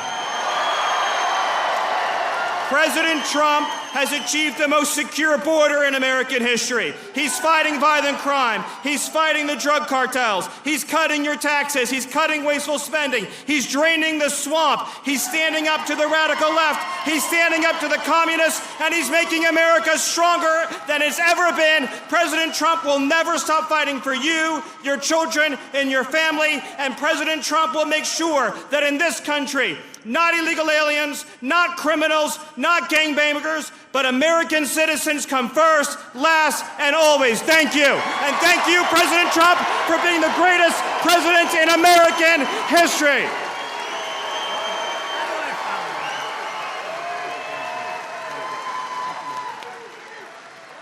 He's great. This guy, he is something special. And he's been with us right from day one. Right from day one, Stephen's been there, right? He's been great. A man who put on about 928 rallies for me. We didn't have a glitch. Justin Caparel. Justin, thank you, wherever you are. He's probably backstage working. We did over 900 of these. Thank you, Justin. And Margot Martin. Does anyone know Margot? Beautiful Margot. I call her the world's greatest photographer. Where is Margot? Margot's great. Where are you, Margot? And she's very shy, actually. She's both beautiful and shy. Thank you. Where? Margot, come up here, Margot. Come up. Come on. You got it. This is the most beautiful. Now, look, I'm not allowed to say this. It's the end of my political career, but I'm going to say it anyway. She's the most beautiful photographer in the world. I don't know if she's the best, but she's the most beautiful. Trump 2028, anybody?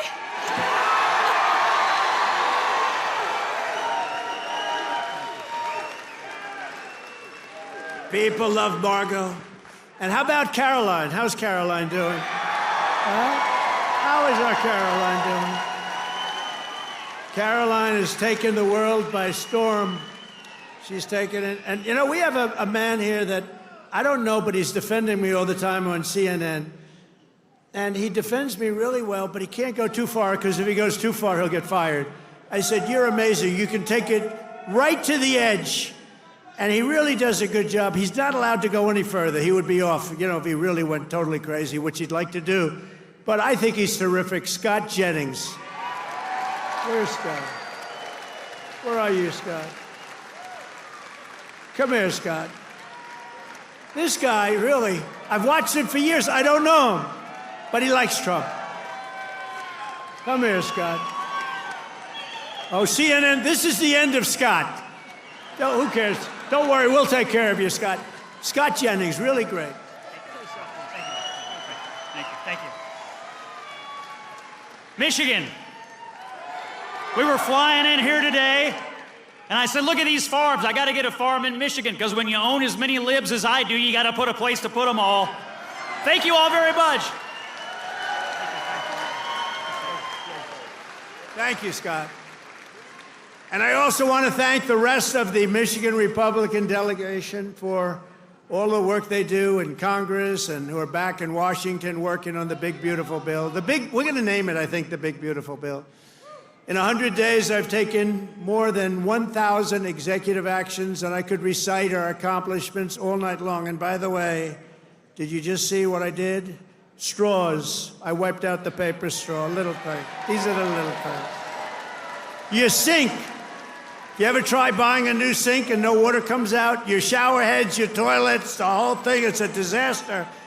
We now have it so you can have as much water as you want because it's not an environmental problem. You have areas that can't get rid of their water, and yet they put restrictors on them. You used to take them off, but now you can't because they're welded in, but now you don't have to worry about that because we've opened up your faucets and we've opened up, especially me. I don't like taking a shower where the water goes drip, drip, drip onto my luxuriant hair. I need a lot of water. I need everything I can get. I don't need to be under a shower trying to get water to come out of that damn thing. So we've opened up the shower heads, the faucets, the toilets, the washing machines that don't give you water. All of that stuff has been opened up, and we're giving you gas ovens, gas stoves, if you'd like. No more electric. You can have electric if you want. I have a lot of friends, they like gas better. You're supposed to sell your gas stove or get it, I don't know, who do you sell it to? Maybe another country, because we're the only country that would be so stupid to that. But the stoves now, you can have gas stoves, all you want. Put 4 of them in your kitchen. I couldn't care less. It's all common sense. People were so angry about that. Remember? They were all angry. Get rid of your gas stove. You have to go to electric. There's something they have with electric that's amazing. And by the way, Elon makes a great car, but not everybody's going to want it. You know, they all say, oh, well, Trump he's under the thumb of Elon. Do you think Elon was happy about ending the all-electric mandate? I don't think he was too happy, but he's a great guy. You know, honestly, never said a thing. He says, let me just compete fairly. By the way, it's not fair what they've done to him, too. That is a disgrace.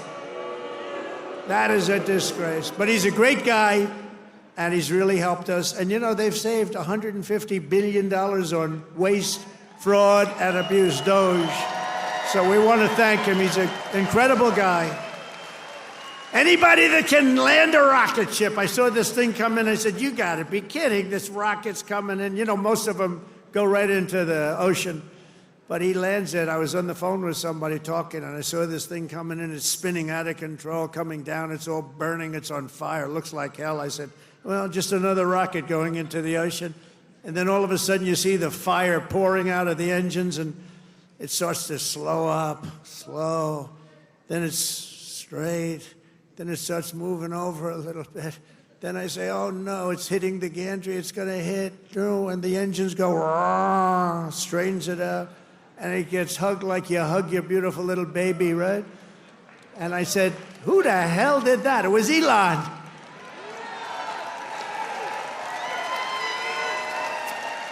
And he told me, you don't have a space program if you have to drop $1 billion machine into the water every time you fly. You have to save those suckers. So he does. He's an amazing guy, and he's a great American, and he loves our country. He loves you. And he's paid a big price to help, but I have a feeling it's going to end up being good for him, actually. I really do. I established the new Presidential Commission to Make America Healthy Again, chaired by our new Secretary of Health and Human Services, Robert F. Kennedy Jr. He's doing a good job, Dr. Oz, right? He's doing a good job. And he's a little bit different, but I want to tell you, he's a great guy. He's a great guy, and he loves this country. Just last week, Bobby announced that we're banning 8 major artificial dyes from our food supply. Sounds good to me. And on day one, I created that right now, very successful Department of Government Efficiency headed by Elon. That was a big thing doing that. I mean, the numbers are really incredible. Doge. So it was a very big thing. We terminated the left-wing money laundering scam known as USAID. How about the money that was going out? How about the money that was going out? Billions and billions. They were giving individual people billions of dollars. Can you believe it? People that had nothing, they got $1 billion. One got $2 billion. $2 billion for the environment. Had $100 in the bank. You got $2 billion. Not $2 million. You know, $2 million would have been a lot. 200,000 would have been a lot, but it would have been fine. $2 billion. And we directed all federal workers to return to the office in person, or unfortunately, they're fired. You're fired. You know, some of these guys got their golf handicap way down during the so-called time where they're supposed to be working at home. You know, they weren't working at home. Who the hell would work at home? How do you work at home?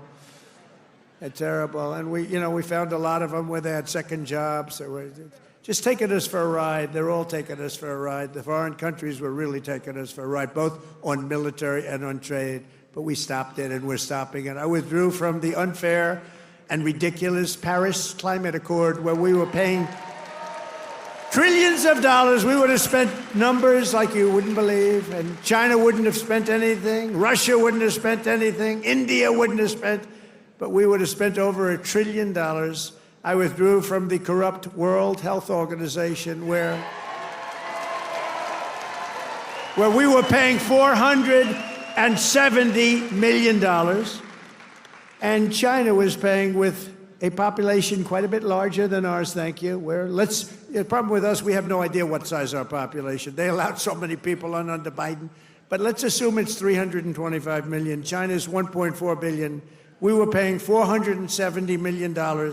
And China was paying $39 million. And China was running the whole show. So I said, no, thank you. I withdrew. They offered me to sign up at $39 million. I still said no because it was sort of scammy. I didn't like it. And Biden came back in, and he signed up. And they knew we could have signed up for $39 million or less.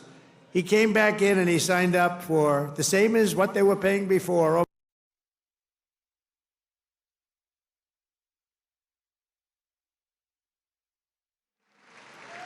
And he signed up. And they knew we could have signed up for $39 million or less. He came back in and he signed up for the same as what they were paying before, almost $500 million. Now, that's a lot of money, but it's nothing compared to the trillions of dollars that they waste. But that's the way it is. They know they can sign up for less. They don't even care. It's like they don't want to have the conversation. And you're talking about a $450 million difference. But they came up right in the first week. He said, no, we're going right back in. Okay, I can understand that. But you go in for $39 million. They could make a deal for $39 million. They signed up for $472 million. And I withdrew from the anti-American UN Human Rights Council, which is totally disgusting. In 3 months, my administration has brought home 46 American hostages and citizens detained abroad. We paid nothing. We don't pay. We don't pay. You know, if you pay, those kidnappings go way up. We don't pay. Every time Biden brought people back, he'd pay $6 billion. $6 billion. $6 billion. 3 times they brought back 3 hostages. Oh, how is it? Well, I think it's a fair deal. What do we pay? $6 billion. Wait a minute. For 3 people, $6 billion. $6 billion. It's not right. I mean, it's just not right. They have no idea. Honestly, grossly incompetent, stupid people. More than Biden brought home in 4 years. We brought more back in just a matter of weeks than Biden brought home in years. And he paid a fortune and we paid nothing. We got Mexico to turn over 29 of the biggest cartel leaders in their country.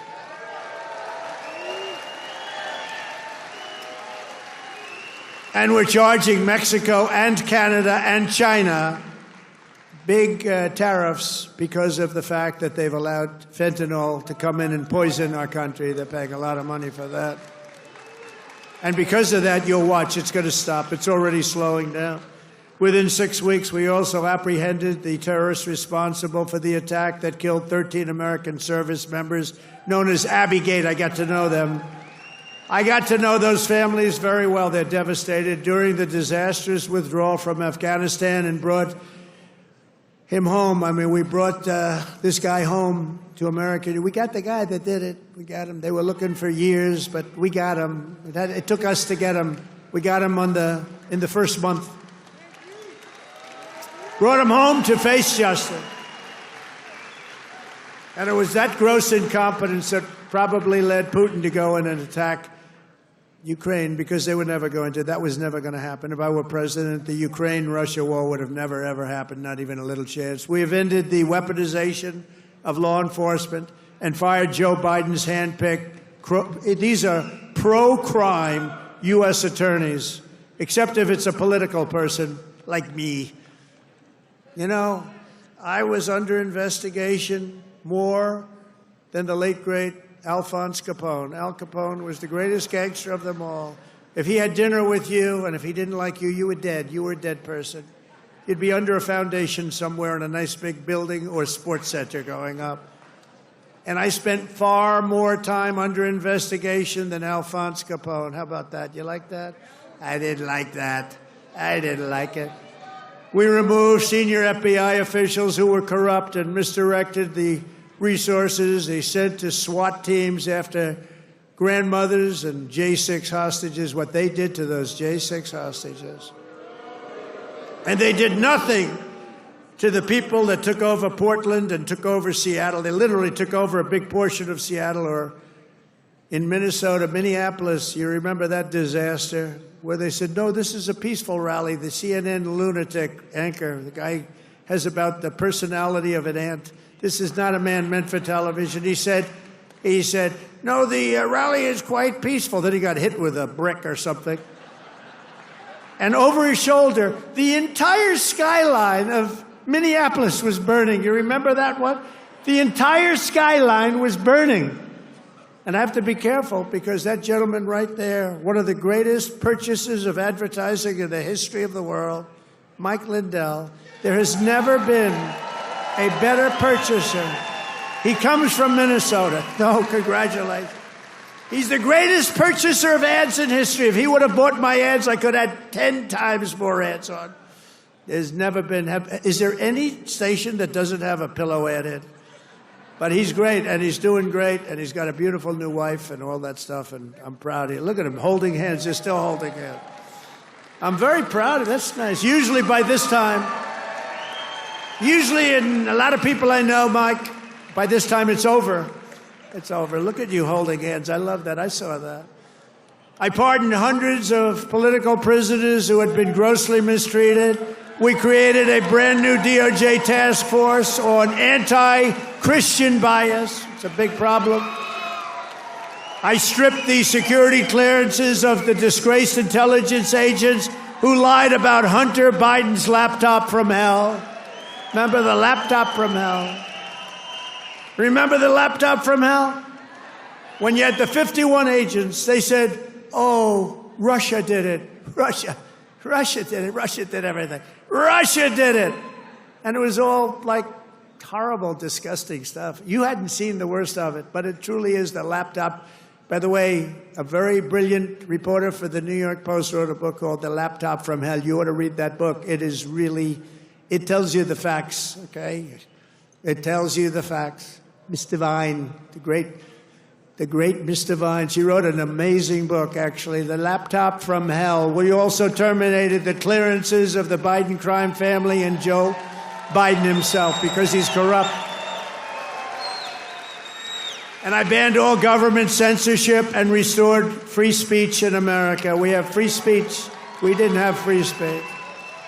I ended all of the lawless so-called diversity, equity, and inclusion bullshit all across the entire federal government and the private sector.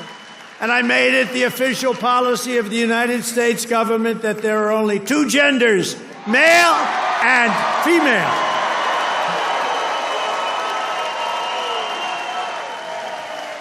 And the really easy one, this was the easiest one I had. I banned men from competing in women's sports.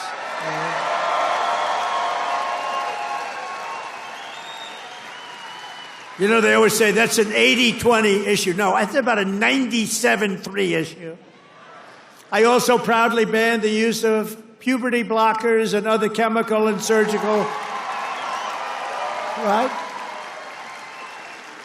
All these mutilations of our minor youth, I banned it all. I signed executive orders to abolish critical race theory and transgender insanity from our schools and from our military.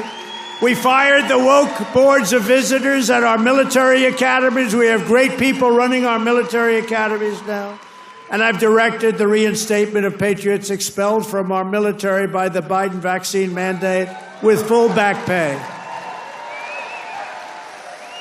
After years of missed targets, our military suddenly has the best recruiting numbers in 30 years. Every branch is setting records. Don't think of that.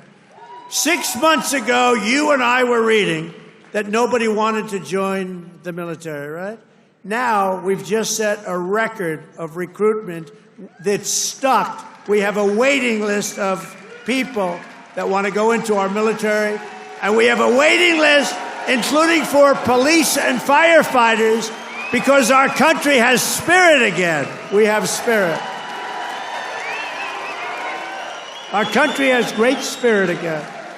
Last month, I signed a historic executive order to begin the process of eliminating the Federal Department of Education and send education back to Michigan. We're going to send it back to our states, right? We're going to send it back to our states to run. I mean, how the hell bad can we do? We're like in last place. If they do badly, you're going to do better. They're going to do great, though. I think they're going to do great. I'm very proud of it. Linda McMahon, by the way, is doing a phenomenal job. And I signed an order making English the official language of the United States of America. I ordered the release of all remaining files related to the assassinations of Presidents John F. Kennedy, Robert Kennedy, and Martin Luther King Jr., and they're all out there. And I made myself very unpopular in Mexico by renaming the Gulf of Mexico the Gulf of America. And we are restoring the name of a great president, William McKinley, to Mount McKinley in Alaska. He's a very good president. And you Italians are going to love me because just yesterday I brought back Columbus Day in America, especially for Italian Americans who were so badly treated by its removal. I also signed an order to require proof of citizenship to vote in American elections. That was easy. And the Democrats fought me in that. Think of it. Why would they want no voter ID? Because they want to cheat. Why would they want to have no proof of citizenship? We don't want it. We trust everybody. No, they want to cheat. That's all they want to do. Think of that. No voter ID. In Michigan, you must never allow ranked choice voting to be here. Never. We've done this all in 14 weeks. That's remember that. 100 days. We've done all of the things that I named and a lot more. And we're counting, and it's going to be better. Wait till you see the results of some of the things that we're doing.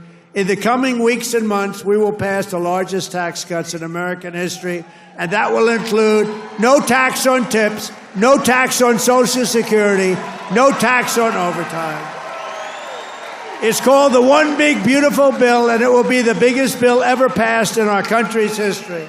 It will include the biggest tax cuts, regulation cuts, military supremacy, and just about everything else. We will cut more than $1 trillion in wasteful and unnecessary spending.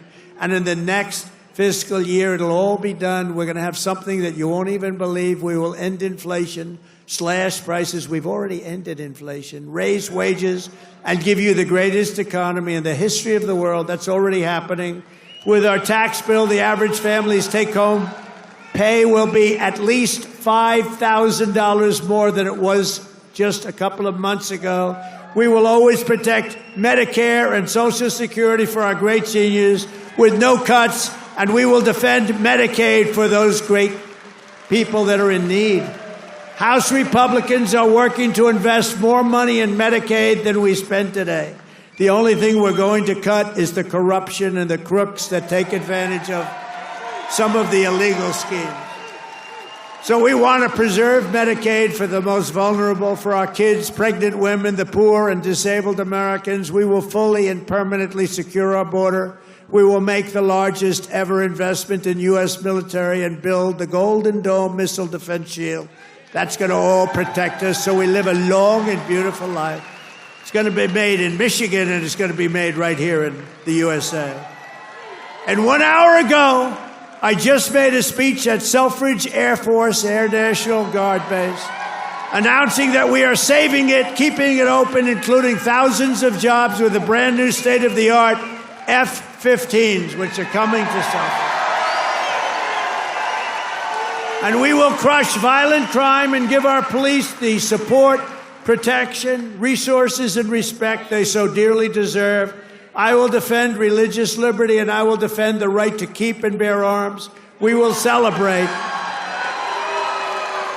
the 250th anniversary of America's founding in 2026, and we will teach our children to love our country, honor our history, and always respect our great American flag. And one day soon, American astronauts will plant the flag on the planet Mars. That's going to happen very soon. Every single day of my administration will continue to live by the motto, promises made, and you've seen it before, promises kept. From Marquette to Midland, from Mackinac to Saginaw, and from Lansing to right here in Macomb County, we stand on the shoulders of red-blooded Michigan patriots. What great people. I love you, Michigan.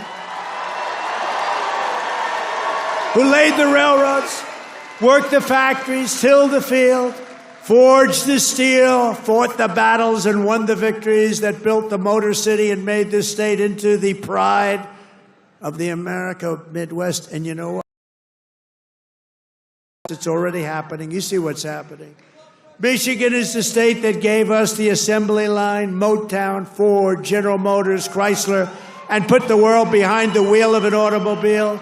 And under our leadership, we are making it greater every single day, and the automobile business in Michigan will soon, and it's going to happen really soon, it's already happening. They're signing left and right because of my taxation and tariff policies, which are policies of common sense and genius, be bigger and stronger and better than ever before. It's going to get better than ever before, and it won't even be close. Companies will be pouring back into Michigan. It was hardworking patriots like you who built this country. And on November 5th, 2024, it was hardworking patriots like you who saved our country. So thanks to your help, your love, and your support, after 100 days back in the White House, America is a free, proud, and sovereign nation once more. And our magnificent destiny is closer than ever before. It's closer than ever before. You have no idea how close it is. Our golden age has only just begun. We are one people, one family, and one glorious nation under God. We will never give in. We will never give up. We will never back down. We will never, ever surrender. We will fight, fight, fight, and we will win, win, win. Together, we will make America powerful again. We will make America wealthy again. We will make America healthy again. We will make America strong again. We will make America proud again. We will make America safe again. And we will make America great again. I love you, Michigan. I love you. Have a good time. Thank you. God bless you all. God bless you.